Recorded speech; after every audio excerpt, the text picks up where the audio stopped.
pessoal, sejam bem-vindos a mais um Boteco do Mal. Nesta sexta-feira, hoje é dia 18 de março de 2022, no dia em que o Brasil finalmente flertou com o autoritarismo, né? A gente hoje vai falar sobre isso, né? O que é fruto de autoritarismo, principalmente em tempos de mudança de poder, de rebalanço de poder. A gente vai falar hoje sobre aquilo que eu comentei no Boteco anterior, sobre o quanto que algumas populações, né, ou principalmente algumas mudanças de regime podem eventualmente desencadear ou serem desencadeadas por movimentos autoritários que tendem a incomodar outros regimes de grande poder e principalmente por onde que isso vem historicamente. E uma das principais vertentes, vamos dar um spoiler aqui, é pela moeda. A moeda de corrente, a moeda de curso obrigatório, passa a ser uma moeda questionada. Então hoje a gente vai falar sobre isso.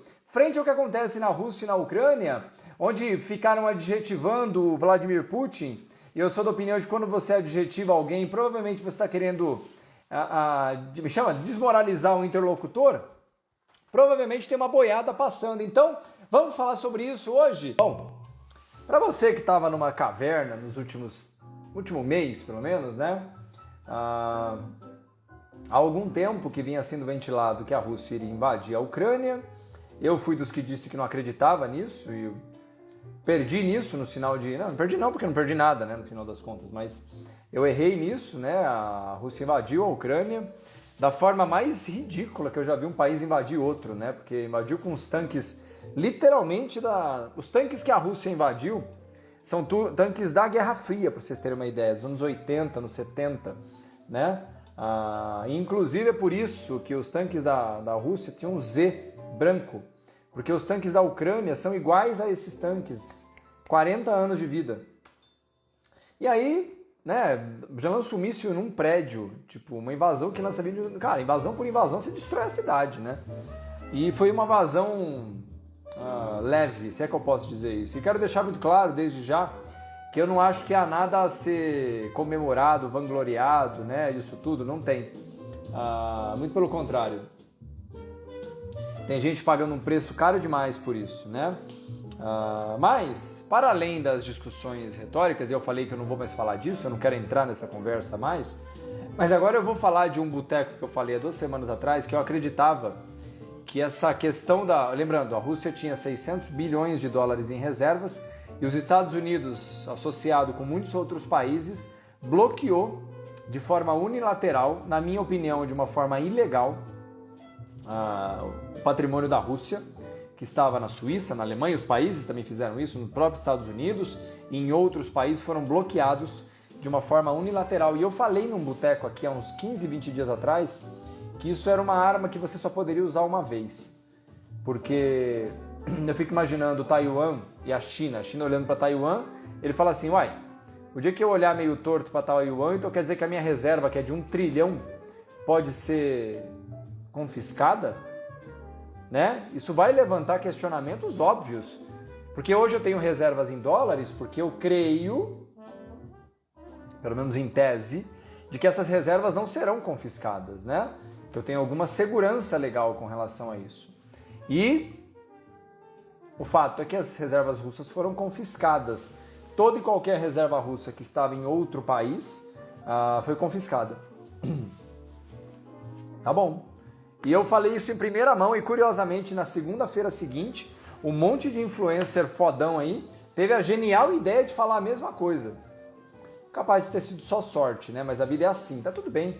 Quando eu disse que plágio é uma das formas mais poderosas de reconhecimento do seu trabalho, né? Agradeço a todos que me plagiaram e pelo menos não disseram que ouviram de mim, mas talvez porque não ouviram, né? Talvez tiveram essa ideia junto comigo, mas vai que, né?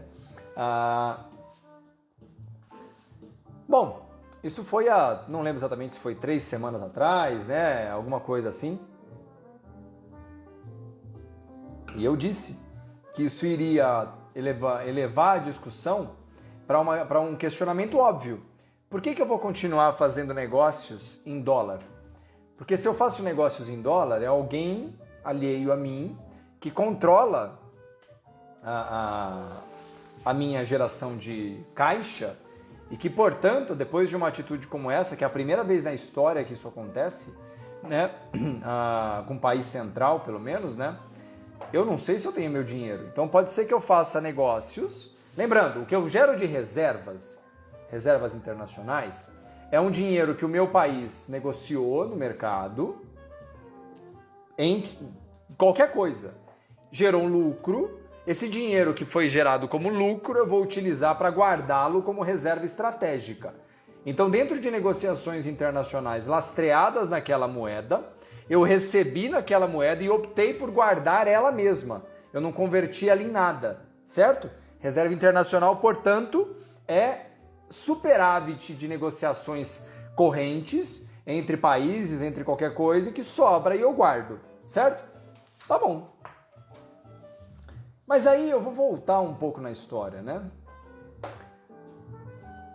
Desde tempos imemoriais, ou pelo menos desde a Idade Antiga, desde Roma, alguma coisa assim, né? Roma principalmente, né? Quando Roma se torna uma superpotência, né? Porque a Roma dominou basicamente o mundo conhecido daquela época. Dominou fisicamente por expansão das fronteiras e politicamente, militarmente, culturalmente, né? Então, quando um povo poderoso, historicamente, expande as suas fronteiras ou suas áreas de domínio por meios militares, por meios econômicos, por meios o que quer que seja, ele se utiliza dentre uma das principais mudanças, ou uma das primeiras mudanças que ocorrem é um país que expande as suas fronteiras, domina aquela região através da sua moeda. Ele impõe que, por mais que seja uma população totalmente diferente, a partir daquele momento, a moeda que vai circular naquela região E detalhe, não é uma questão de poder, é a moeda que... Poder no sentido de que pode isso ou não. Não. A partir daquele instante, historicamente, a moeda de curso obrigatório se tornava a moeda do país dominador. Não do dominado, era substituída, né? Roma fez isso, chegava nos lugares, os otomanos fizeram isso, os gregos fizeram isso, os ingleses fizeram isso, Portugal fazia isso, né? O tal do quinto lá, que como é que chama? A metrópole, né? Que era Lisboa, exigia que toda vez que ouro fosse minerado e beneficiado, tinha que ter um selo real no ouro. Se você fosse encontrado com ouro que não tivesse o selo real, que nada mais é do que uma marcação de moeda, né? Você seria preso, porque você estava negociando ouro de forma ilegal, né? Então, historicamente, é isso que acontecia. Bom, para além de todo esse tipo de conversa, historicamente, portanto, as metrópoles, os entes invasores ou dominadores impunham a sua moeda de curso obrigatório e aí, paralelamente a isso, impunha questões culturais, né? Você veja, por exemplo, hoje, nós estamos hoje num regime, pelo menos desde o final da Segunda Guerra Mundial, onde os Estados Unidos se transformam numa metrópole global e todo mundo fala inglês.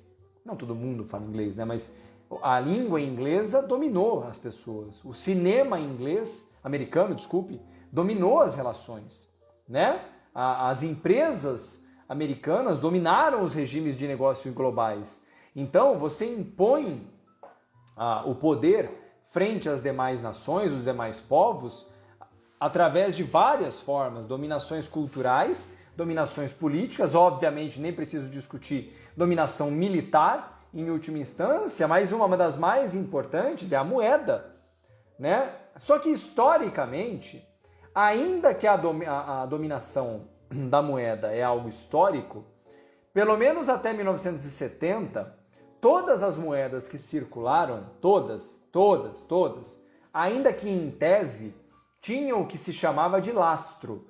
O que é lastro? Lastro é algo que dá a uma representação monetária, que pode ser moeda, que pode ser nota, a percepção de valor. Antigamente, o lastro era a própria moeda, porque a moeda era feita de prata, a moeda era feita de ouro, né? Então, até pelo menos o início do século XX, quase todos os países na história davam o valor monetário através de uma moeda, né? Obviamente que para transações, quando começaram a acontecer transações muito grandes, você vai carregar um caminhão de moeda? Não. Então, os bancos centrais, criados principalmente no final do século XVII, início do século XVIII, mas com maior força a partir do século XX, instituíram as chamadas notas. A nota era nada mais é do que um título conversível. O que é um título conversível? Estava escrito na nota. Aqui vale 1.000 shillings, né, que é a moeda inglesa, vale $1.000, $100, que se você fosse numa unidade do Banco Central, ou algum ente representativo capaz de fazer isso, você poderia trocar aquela nota por ouro, por prata, né? Algumas delas tinham denominações específicas. Estou contando para vocês um pouco da história da moeda, como a gente conhece. Tá bom. Então a nota era nada mais é do que um título. É como se eu falar, eu vou aqui que eu estou com uma nota, vou trocar por ouro. A partir de 1973, detalhe interessante, os Estados Unidos, tidos como uma nação livre, ou a nação dos livres, né? Nos anos 30, confiscou todo o ouro da sua população, né? Confiscou todo o ouro. Se você fosse pego com ouro em casa, você teria que ter ido ao Banco Central e vendido a sua moeda por um título, que é a nota, né? Que é um título, mas você não poderia ter ouro em casa. Os Estados Unidos fizeram isso. O presidente Roosevelt fez isso, tá? Você ia para cadeia se você tivesse ouro. E a partir daquele momento, o ouro tinha um valor específico, o Banco Central, naquele mesmo momento, elevou o preço do ouro, o que literalmente elevou o valor da reserva americana e passou a emitir dólares. Isso prevaleceu até 1973. Em 73, o Nixon, existia um acordo chamado Acordo de Bretton Woods, que criava a conversibilidade da nota de dólar para o ouro. A conversibilidade automática, global. Todo mundo que fizesse negócios com os Estados Unidos, se tivesse uma nota de dólares, poderia trocar por ouro. Mas o ouro mesmo não circularia mais. Foi o fim das moedas de ouro, das moedas de prata. Os Estados Unidos tinham moedas de ouro, moedas de prata. Acabou. A partir daquele momento, apenas notas circulariam ou moedas de cobre, né, de outras ligas metálicas que eram tinham representatividade de valor, mas não poderiam ser trocadas mais. Ou melhor dizendo, elas mesmo valiam uma fração daquele valor porque ela era feita de uma outra liga metálica. Espero que vocês estejam gostando disso aqui. Eu estou contando uma história muito rápida da moeda, tá? Em 73, os Estados Unidos, no auge da potência global, chegou a uma decisão unilateral que falou assim, ó, e lembrando, tá gostando? Taca o dedo no coraçãozinho, comenta, me ajuda a trazer mais gente, 350 pessoas ao vivo, ajuda, isso me ajuda bastante. Os Estados Unidos trazem de volta uma noção de que precisariam de uma força maior geopolítica frente a isso. E o que eles fazem? Não. O Nixon toma uma decisão unilateral e falou: o acordo de Bretton Woods está encerrado. A partir de agora, o dólar perde a conversibilidade automática para o ouro. Você não mais... Detalhe interessante, nas notas de dólar dos anos 60, por exemplo, estava escrito na nota que aquilo ali era conversível. A partir daquele momento, as notas de dólar tiraram essa informação, tá? A partir desse momento, você tinha agora meramente uma questão baseada em confiança, de que os Estados Unidos honrariam os seus débitos, permaneceria uma potência, mas o dólar, a partir daquele momento, não mais teria conversibilidade. Portanto, uma nota de dólar era uma nota baseada em confiança. Não tinha nada em troca. Lembrando que nos primórdios, os negócios eram na base do escambo. Então a gente trocava as coisas, né? Trocava bens e serviços. A partir de 73, e detalhe interessante, na mesma hora que isso ocorre, a Arábia Saudita, junto dos seus pares, falaram não. Os Estados Unidos, com carros que faziam 3 km por litro e não tinham petróleo no território nacional, importavam todo o petróleo da Arábia Saudita e dos países árabes em troca de dólares. Mas o dólar valia ouro. Quando acontece a quebra de Bretton Woods, os árabes falam, não, eu não aceito mais o dólar como troca pelo dólar, pelo meu petróleo, não aceito. A partir de agora eu preciso de garantias reais. Quais vocês vão me oferecer? Os Estados Unidos se negam a oferecer uma garantia real e os árabes literalmente param de vender petróleo para os Estados Unidos. O petróleo dispara de preços e acontece o que a gente chama de a crise do petróleo, no início dos anos 70, que literalmente eleva a situação para um conflito militar, onde Israel, naquele momento como um par direto com os Estados Unidos, atua militarmente junto com os Estados Unidos nos países árabes, até que há uma saída honrosa e os árabes passam a, amigavelmente, aceitar a moeda americana como troca pelo petróleo, os chamados petrodólares, né? A guerra dos petrodólares que a gente chamava. Bom, tirando esse levante rebelde, quase, dos árabes, que literalmente não tiveram a menor capacidade de se defender militarmente, politicamente dos Estados Unidos, eles acabam por flexibilizar e aceitar. Bom, e aí eu vou correr com a história agora. Essa questão da conversibilidade era um padrão em basicamente todas as moedas. E basicamente em todas as moedas essa conversibilidade acabou. Então a partir desse evento, nenhuma moeda mais no mundo tinha conversibilidade em lastro, né? Mas todas elas amparadas num regime ligado ao petróleo, porque movia pelo mundo, que era ligado aos Estados Unidos por questões de empresas globais e principalmente questões militares, porque todo mundo poderia ser facilmente invadido pelos Estados Unidos ou dependeria da ajuda militar dos Estados Unidos para se proteger, né? Tudo bem. Qual o problema nisso? Lembra que eu falei? Escreve aí para mim. O que era, a partir de 73, o grande motor da economia global do ponto de vista das pessoas aceitarem o dólar? As pessoas, leiam-se empresas, governos, né? O que é que tinha o dólar como real lastro naquele momento? O que era? Para as 370 pessoas ao vivo. O que era o lastro do dólar a partir de 73? E até hoje, na verdade. Não mudou nunca. Isso mesmo, confiança, né? Confiança na economia americana. Portanto, voltamos a um regime de confiança. As pessoas confiam nos Estados Unidos como um ente seguro em emitir moeda, certo? Beleza. 87 tem a Black Monday, o dia até hoje não foi ultrapassado que o Dow Jones mais caiu num dia só na história. E naquele dia o Banco Central americano, o Fed, mas de forma regulatória também, lembrando que o Fed é uma entidade privada, o Banco Central americano não é uma entidade ligada ao governo americano, é uma entidade privada. O governo americano criou um arcabouço legal que permitia ao Banco Central emitir moeda da forma que achasse necessário para suprir as necessidades do mercado, tá?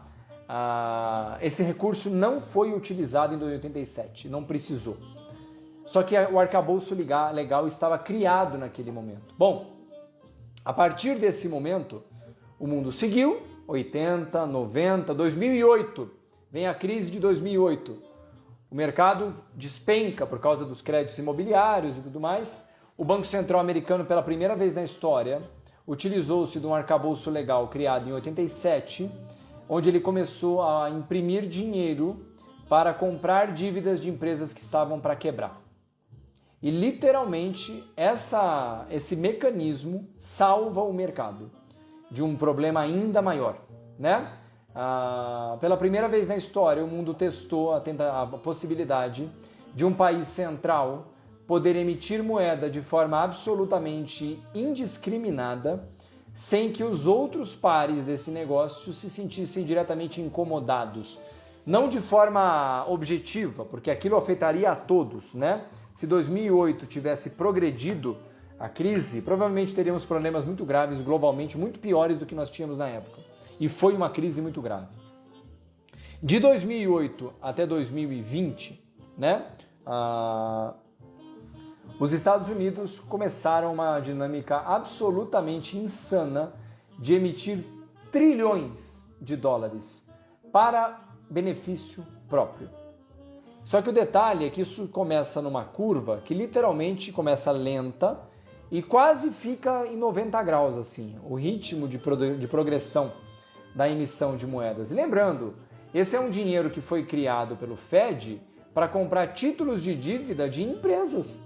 Literalmente as empresas podiam emitir trilhões em dólares de dívida sem nenhum tipo de preocupação. Só que isso aqui é um problema, né?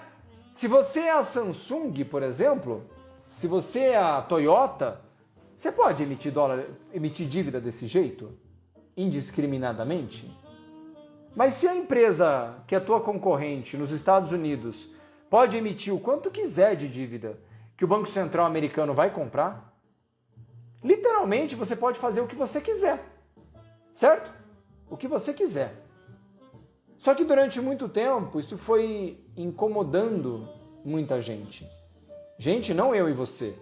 Gente grande, os pares, Rússia, China, né?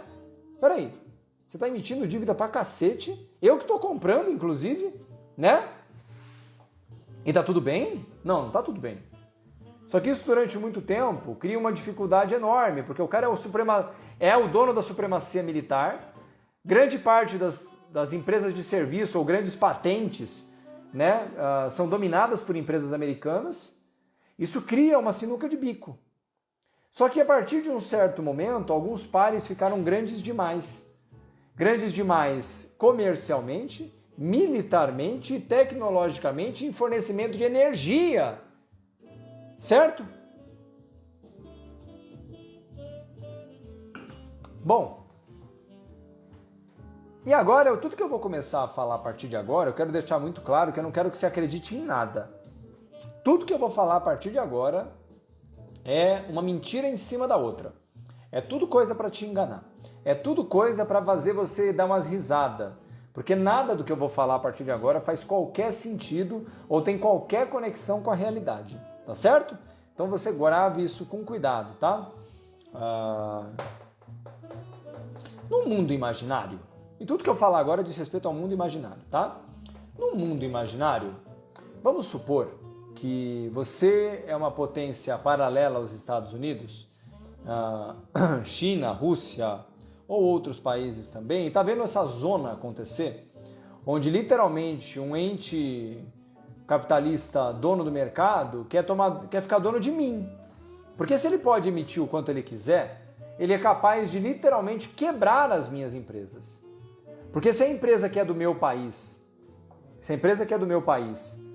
é concorrente de uma empresa americana, e essa empresa americana pode emitir o quanto quiser de dívida para fazer as maiores barbaridades que ele quiser, e a minha empresa não pode, ela vai quebrar. Porque esse cara vai quebrar a minha empresa. Vai quebrar a minha empresa. Ele vai chegar no meu país e vai comprar jazidas de minério com dinheiro de banco imobiliário. Certo? Fonte, minha cabeça. Exatamente isso, Lucas. Fonte, minha cabeça. Fonte, alguém disse. Fonte, ouvi por aí. Entendeu? É isso. No mundo da Alice, os Estados Unidos comprarem títulos pra caramba, criando uma assimetria, um desbalanço de poder, não mais só político, mas agora comercial, porque antes o cara ter um poderio militar e impor sanções militares é uma coisa. Agora você literalmente impôs uma concorrência desleal, globalmente falando, e tem um detalhe, você exerceu essa disparidade de outras formas. Posso te mostrar um exemplo? Eu vou mostrar aqui, ó. Ó, eu tenho esse estabilizador aqui, onde fica o meu celular, tá vendo, ó? É da DJI Osmo, isso aqui. É bom pra caramba, né? É um exemplo, tá vendo aqui? É o melhor estabilizador que tem no mercado, tá bom? Eu vou colocar de volta aqui pra vocês verem. Isso aqui eu fiquei sabendo há pouco tempo. Ele é feito na China. Ele é chinês, eu não sabia. Juro por Deus que eu não sabia. Ele é chinês. Eu tive problema aqui nele, que não estava calibrando direito mais. Eu fui na loja do Google. Na loja do Google. Google Play Store lá. Fui atualizar. Não tem mais. O Google tirou todos os aplicativos da DJI do Play Store porque é chinês. Entende? Em compensação, a GoPro, as outras americanas, está lá. Então, além de você criar uma diferença comercial, você criou barreiras veladas e oficiais onde você bloqueia a entrada desses outros players. Eu fico me imaginando na posição dos chineses, dos russos, né? O que esses caras começaram a imaginar nos últimos 5, 10 anos? Peraí, esses caras estão querendo me fuder. Desculpa, mas é isso. Estão querendo me fuder. Entendeu? Estão querendo acabar com o meu negócio. Beleza, mas enquanto isso, né? Tá tudo bem. Na minha cabeça, e é tudo coisa da minha cabeça, quando vem a guerra da Ucrânia, que não foi nem um pouco sem querer,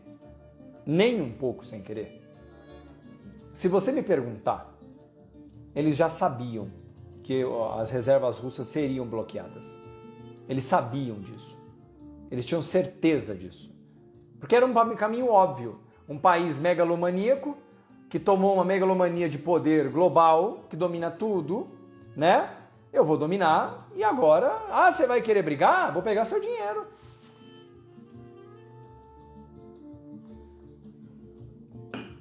Ah, você vai pegar meu dinheiro? Beleza. Eu continuo vendendo... Eu sei que ele... Como eu disse na reunião... Eu disse aqui no boteco. Eu acho que eles não imaginavam esse grau de bloqueio. Mas eles, na minha opinião, eles tinham certeza que não haveria um embargo contra o petróleo e o gás. O que manteria um fluxo de entrada de dinheiro para a Rússia monstruoso. E detalhe, hoje o gás e o petróleo da Rússia dá mais dinheiro do que jamais deu. Porque o petróleo e o gás estão em preços estratosféricos. E nunca se vendeu tanto petróleo e tanto gás na história da Rússia. E eles bloquearam tudo, menos o petróleo e o gás. Porque senão a Europa estava no escuro. Entendeu? Eles fizeram tudo, menos o que mais importava. E eu aposto que os russos sabiam disso. Eu aposto que, assim, eles não imaginavam, eu acho, que o bloqueio fosse chegar desse tamanho. Mas eles tinham certeza que o bloqueio de gás e petróleo não viria. E não veio. Só que tem um problema. Lembra que eu falei? O petróleo, o dólar, ele é lastreado em confiança. Confiança na sanidade do mercado americano, do governo americano, sanidade na capacidade do governo americano, dos Estados Unidos como uma empresa, de honrar contratos, na confiança de que os Estados Unidos permanecerão uma potência hegemônica central e, principalmente, que os Estados Unidos, compreendendo que sozinhos não são ninguém, respeitarão os balanços de poder instituídos com outros países centrais. No caso, atualmente, Rússia e China. Pois bem, os Estados Unidos cagaram para isso. E eu acho que russos e chineses já sabiam disso, ou já presumiam que isso ia acontecer. Bom, eu falei isso há 20 dias atrás, curiosamente várias pessoas depois falaram isso e tá tudo bem. Eu sempre lembro, você gostou do que eu falei? Só cita meu nome, não custa nada. Você que tá me assistindo agora que é influencerzinho fodão, você não tá ouvindo aqui comigo? Marca eu, me ajuda. No mínimo, sabe assim, porque dar crédito é algo que gente de bom caráter faz, entendeu? Só uma dica, dar crédito a quem é de direito, marca, né? Não fui eu que falei, né? Tá tudo bem, ó, eu vi um cara falando, ó, esse cara é legal, tá? Fica a dica. Se achar que serve, usa. Se não, larga e joga fora. Tá tudo certo. Essa semana, foi no início dessa semana, né? Saiu eu vi no Wall Street Journal, eu não sei se foi o único lugar que saiu, não deve ter sido, né? Tá aqui, ó. A Arábia Saudita considera aceitar yuan em vez de dólares para vendas de petróleo chinês. A China, maior compradora de petróleo do mundo, a China, porque a China não é ela produz petróleo, mas é muito abaixo do que ela é capaz de consumir, tá? É muito abaixo. A China, maior compradora de petróleo do mundo, compra petróleo de países árabes. É bom lembrar que geograficamente a China está perto do Oriente Médio, né? E também perto da Rússia. Eles dividem já mostrei para vocês aqui, a Rússia e a China dividem uma fronteira terrestre enorme. Como é que funciona hoje? Eu vou dar um exemplo para você.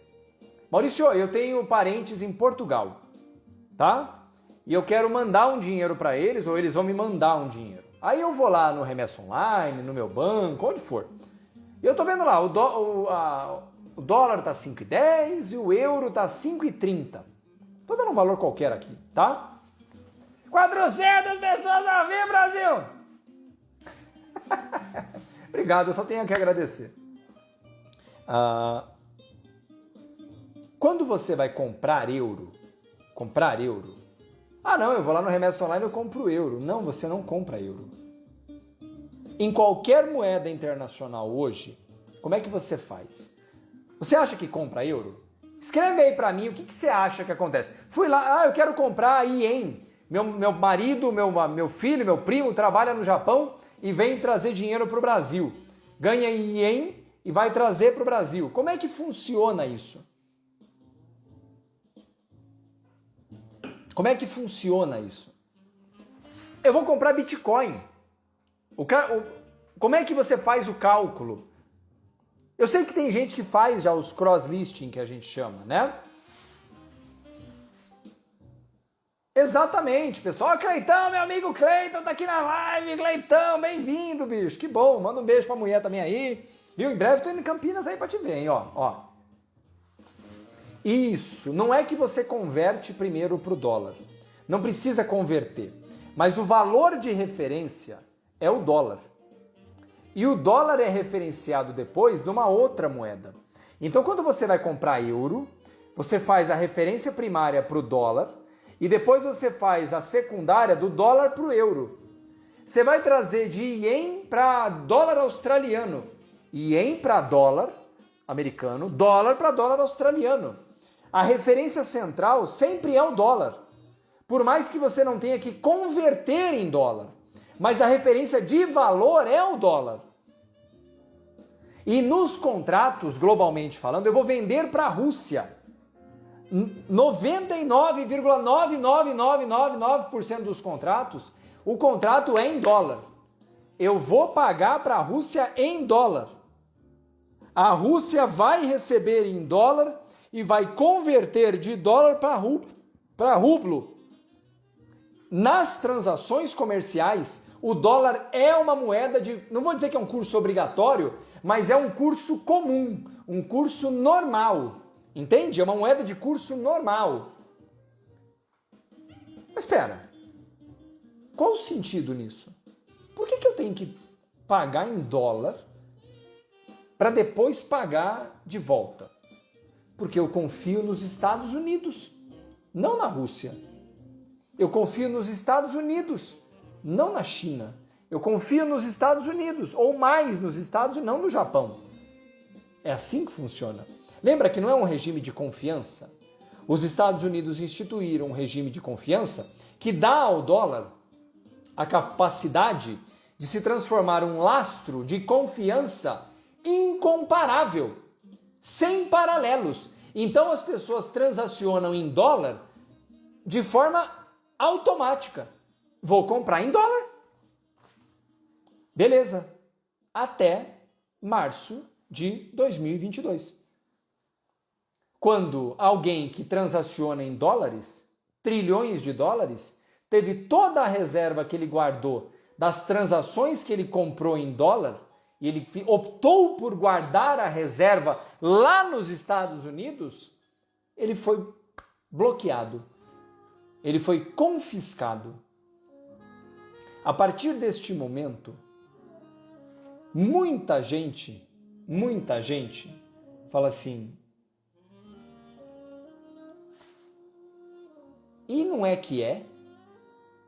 Por que eu estou negociando em dólar? Sendo sincero, por que dólar? Por que eu preciso do dólar? Certo? Por que eu preciso do dólar? Eu preciso do dólar para ter uma boa relação com os Estados Unidos, porque eles são a potência central. Mas eu quero ter uma boa relação com os Estados Unidos enquanto aquilo que me gera confiança permanece instituído, que vai respeitar os contratos, vai respeitar o livre trânsito do meu patrimônio dentro de marcos legais estabelecidos, vai respeitar a autonomia do meu país em tomar as decisões soberanas que caibam a mim, porque inclusive os Estados Unidos criticar a Rússia como alguém que invade a Ucrânia de uma forma ilegal, e eu também concordo, é o mesmo país que invadiu a Líbia, a Síria, o Iraque, o Afeganistão. Invadiu o Iraque sob o pretexto de armas de destruição em massa que nunca foram encontradas. Eu não estou fazendo um paralelo. Eu quero deixar claro que eu não estou falando de política. Eu não estou falando de partidarismo. Quando existe o levante militar no Brasil em 64, existiu uma frota de porta-aviões estacionada a nordeste do Brasil, pronto para invadir. Se o Brasil impusesse alguma coisa para a queda do governo Jango, a frota americana estava do nosso lado aqui. Consta de documentos históricos americanos. Os Estados Unidos são historicamente intervencionistas. E aí, quando é Rússia defendendo interesses que tecnicamente são deles, porque os Estados Unidos descumpriram acordos firmados há mais de 30 anos, entendeu? Acabou. O acordo acaba. Entendeu? O que acontece a partir de agora? Peraí, China, um gigante, pronto para passar os Estados Unidos como maior economia do mundo, pronta. Sofrendo embargo contra a Huawei, que eles falam lá, que é a maior do mundo em infraestrutura de telefonia, a Alibaba sofrendo... eu contei o do DJI aqui, empresas chinesas correndo o risco de serem deslistadas da Bolsa Americana. Empresas russas foram... Entende? Foram deslistadas. O que os chineses estão pensando? Que eu falei aqui, peraí. Eu não compro petróleo dos Estados Unidos. Eu compro petróleo da Arábia Saudita.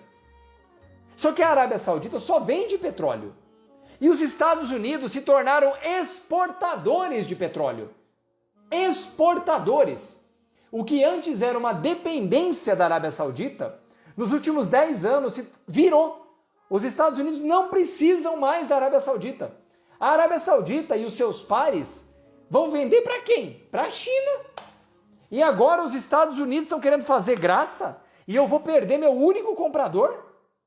Não, pera. Vamos negociar diferente. Agora, o chinês deve ter feito, peraí, eu não vou mais pagar em dólar. Eu quero agora... Eles devem estar falando isso faz tempo.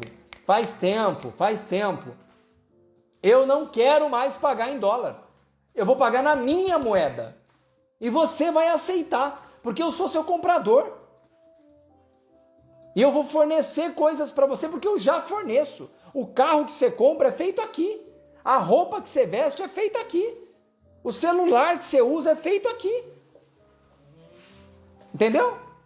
O cara que toca a sua refinaria, muitos deles são meus cidadãos. E isso vai começar a acontecer no mundo inteiro. No mundo. E lembrando, para as mais de 400 pessoas ao vivo, se você não me segue, clica aqui em cima, aqui, clica no meu nome, clica aqui em me seguir, que você me ajuda. E não lembra, tira um print dos mais de 400 pessoas, tira um print acima de 400, Manda lá, me ajuda. Você não ouviu isso em lugar nenhum. E você que vai repetir igual um papagaio que eu tô falando aqui depois, marca eu, entendeu? Marca eu, bicho. Você ouviu primeiro aqui, porra. Marca eu, entendeu?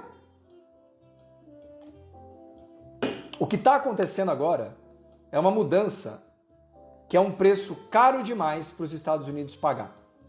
O que está acontecendo agora é um preço caro demais para os Estados Unidos pagarem.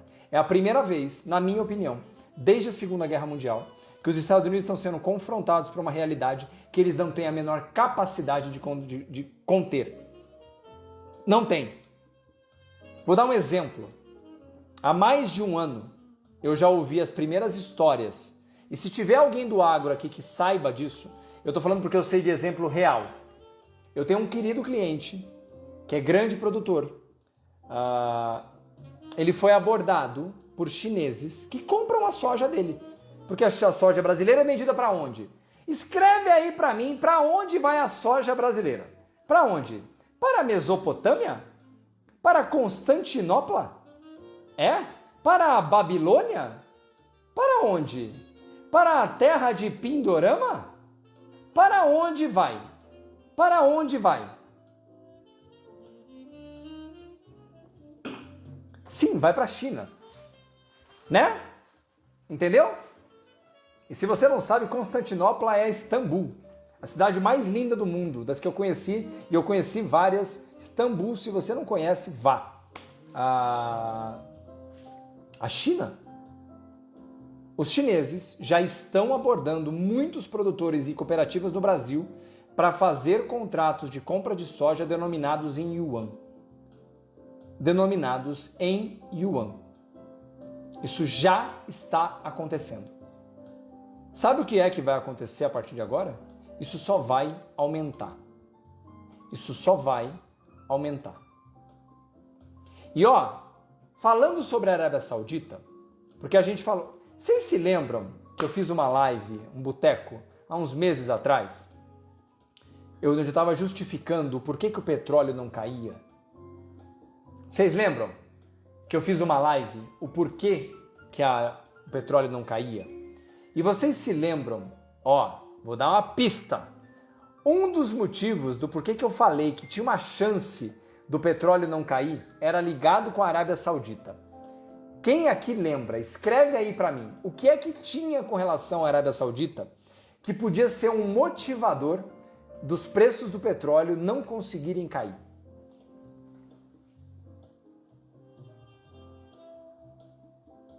Tira o print. Aquela cara de sedutivo, ó. O Maurício está sedutivo agora.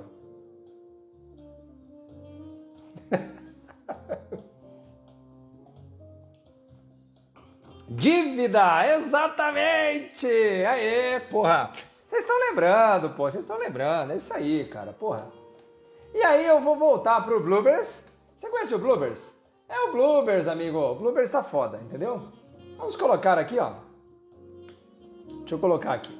Ó, eu vou colocar com o copo na frente, você vê do mesmo jeito, tá? Ó, aqui é a dívida da Arábia Saudita, que vence em até 12 meses, tá? Ela é uma dívida em dólares, tá certo? Em milhares de dólares. Isso aqui é 2019, 3,439 bilhões de dólares, né? E a coisa vai e tudo mais. E aí a dívida subiu. Lembra disso aqui? A dívida estava mais ou menos aqui quando a gente falou, ó. 33 bilhões, correto? Certo? Olha só, moço. Caiu. Quando o petróleo bateu 130 dólares, olha o que aconteceu com a dívida árabe. Mas rapaz, caiu para 14, que é o mesmo nível que estava em 2020, 2019. É mesmo, Brasil? É mesmo, Brasil? Acabou de cair a dívida árabe? Mas, rapaz, que curioso isso! Que coincidência! Que coincidência! É mesmo? E é na mesma semana que a China fez lockdown, na maior região geradora de PIB da China. Lockdown! Depois que o mundo parou por causa da Rússia? É coincidência? É uma coincidência? É coincidência! É! Olha a animação. Coincidência! Entendeu?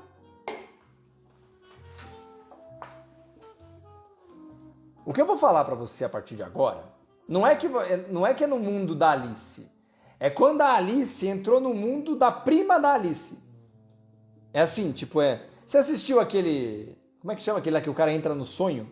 Sabe como é que chama lá? Aquele Pô, meu, como é que chama aquele que entra no sonho lá, do Leonardo DiCaprio lá? Pô, do Ilha DiCaprio lá? Como é que é o nome daquele filme do Ilha DiCaprio lá? Esqueci, porra. É o... Oh, porcaria, esqueci o nome, porcaria. Alguém me lembra aí? Ajuda nós aí. O velho aqui tomou uma cerveja, tô cansado e tá velho. É tudo junto, entendeu? Porra, aí sacanagem. Como é que é o negócio lá? Origem, isso aí, porra. Tô esquecendo aqui da origem, pô. Agora a gente vai entrar no sonho de segundo nível. Entendeu? Agora a gente vai entrar no sonho de segundo nível. De segundo nível. Inception. Eu tava lembrando do nome em inglês, isso aí. Tava lembrando de Inception. Isso aí. Eu vou entrar no sonho de segundo nível. Vamos lembrar. Se eu puxo para a história, e eu já tô com 1h05 mesmo aqui, se você não quiser assistir depois de novo, azar o seu, porque eu tô no meu boteco aqui, eu tô falando do jeito que eu quero, entendeu? Eu já tô puto mesmo, tá tudo certo. Vamos lá. Tô no sonho de segundo nível. Tá bom. O que poderia... Tá bom, os árabes vendem agora petróleo para a China, certo? Beleza. Mas a China tem uma coisa meio histórica aí de descompasso de contratos, né? Tudo bem que lá é tudo por uma canetada, né? Se o governo central mandar cumprir contrato, tá cumprido, né?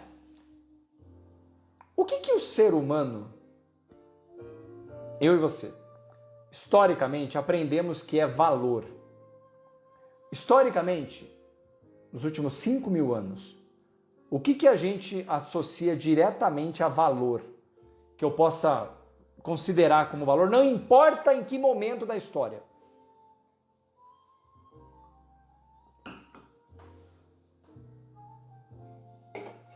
Fala pra mim. Fala pra mim. Quero saber. Fala pra mim.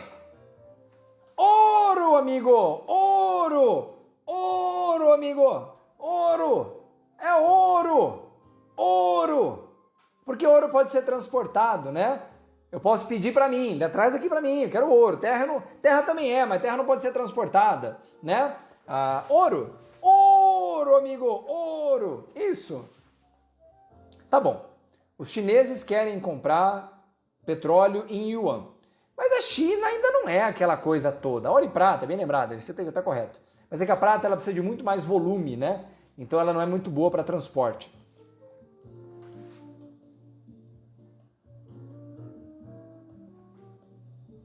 Ouro. Ouro. Vamos ver as reservas de ouro. China Official Reserve Assets. Em ouro. Isso aqui é 2015. 2015. Né? Tá aqui. Isso aqui tá tudo certo. Aqui, ó. Olha só, meu. 2018 aqui, ó.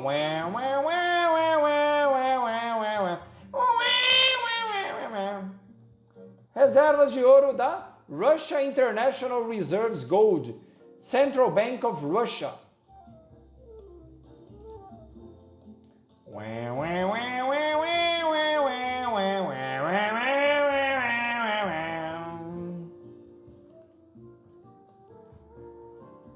A China e a Rússia, e a Índia também, eu não falei da Índia, mas a Índia fica para uma outra conversa.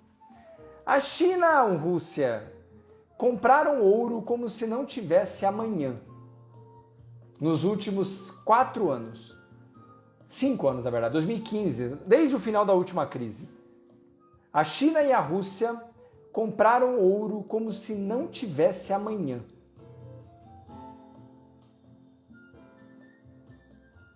A China quer comprar petróleo. Eu confio na China, mas eu confio mais em ouro.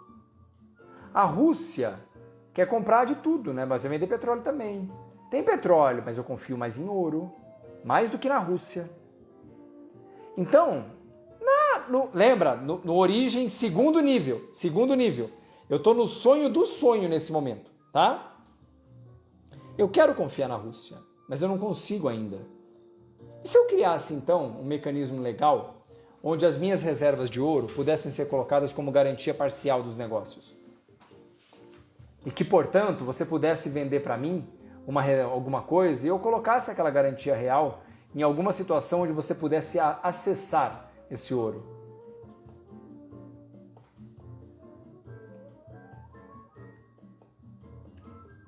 O que eu sei, e aqui eu digo e repito o que eu já disse.